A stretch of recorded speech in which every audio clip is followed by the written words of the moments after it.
2 point का difference अगर Nifty में आ रहा है और आप शायद इसको इस पर शायद देख भी रहे कि मैनिपुलेशन तो नहीं हुई सर, इस पर आप टोटलिटी में क्या कहेंगे?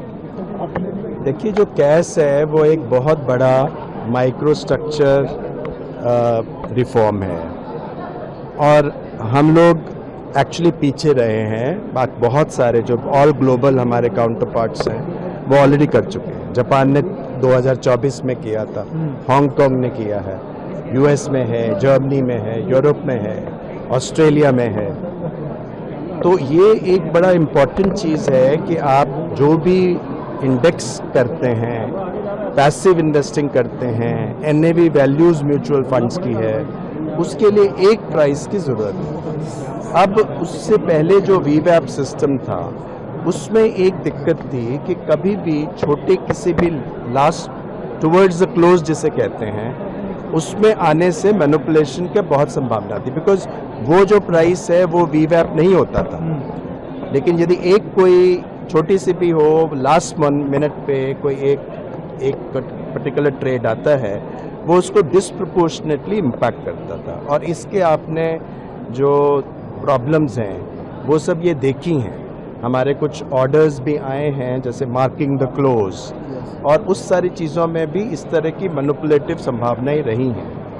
आपने रिटेल लॉसेस के बारे में भी हम लगातार आपको बताते रहे हैं डेरिवेटिव्स ट्रेडिंग में, और ये सबसे बड़ा स्ट्रक्चरली इम्पॉर्टेंट था कि पैसिव के लिए आप ट्रैकिंग एरर्स कैसे अवॉइड करें, तो उनके लिए एक प्राइस चाहिए। वीवैप एक प्राइस नहीं था, वो एक वॉल्यूम वेटेड एवरेज प्राइस था, तो उस पर ट्रांजैक्शन एग्जीक्यूशन कैसे होंगी।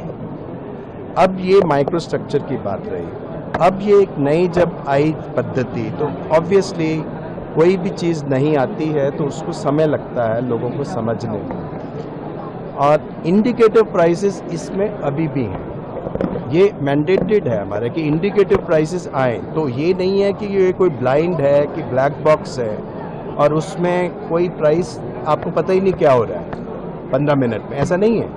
सारे इंडिकेटिव प्राइसेस किस प्राइसेस पे मैक्सिमम बिड्स कवर हो रहे हैं, सिर्फ ये कंसोलिडेट करता है को बिड्स, ताकि एक पर्टिकुलर बहुत ज़्यादा वो, और उसमें भी रैंडम क्लोज है, क्योंकि रैंडम क्लोज का मतलब है कि उसमें भी और संभावना है कि लास्ट मिनट कोई इस तरह के बिड इम्पैक्ट ना करे, इसलिए रैंडम क्लोज भी रखा है।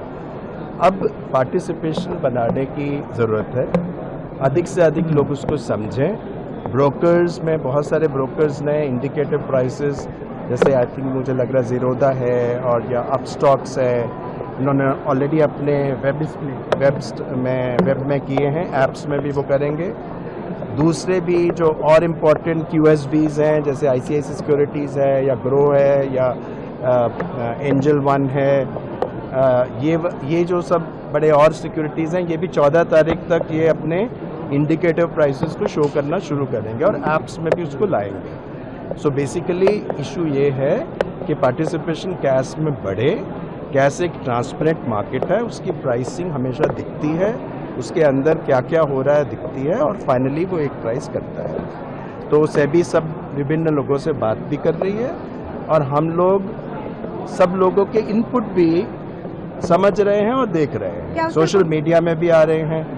यदि कोई आवश्यकता होगी कि हम उसमें कुछ ट्वीक करके सुधार कर सकें तो भी हम देखेंगे, लेकिन अभी इस समय जो हमारा दिक्कत है कि इसमें थोड़ी समझ की और सहलता की कमी है, क्योंकि हो सकता है कि हिस्टोरिकली जो कुछ भी एल्गोज या और भी जो इंडस्ट्री ने बनाए हैं वो पुराने पद्धति पे बने हुए हैं, तो इसलिए लोगों को समझाने में थोड़ा दिक्कत आएगी। तो I think we have to be watchful, but we should be persistent. We should see that everyone understands the market. It's not a big thing not to understand, and I hope it will settle down. आपने देखा है कि 3 अगस्त के जो आप differences देखें और last के देखें, उनमें काफ़ी कमी आई है, सेंसेक्स में भी और NSE में।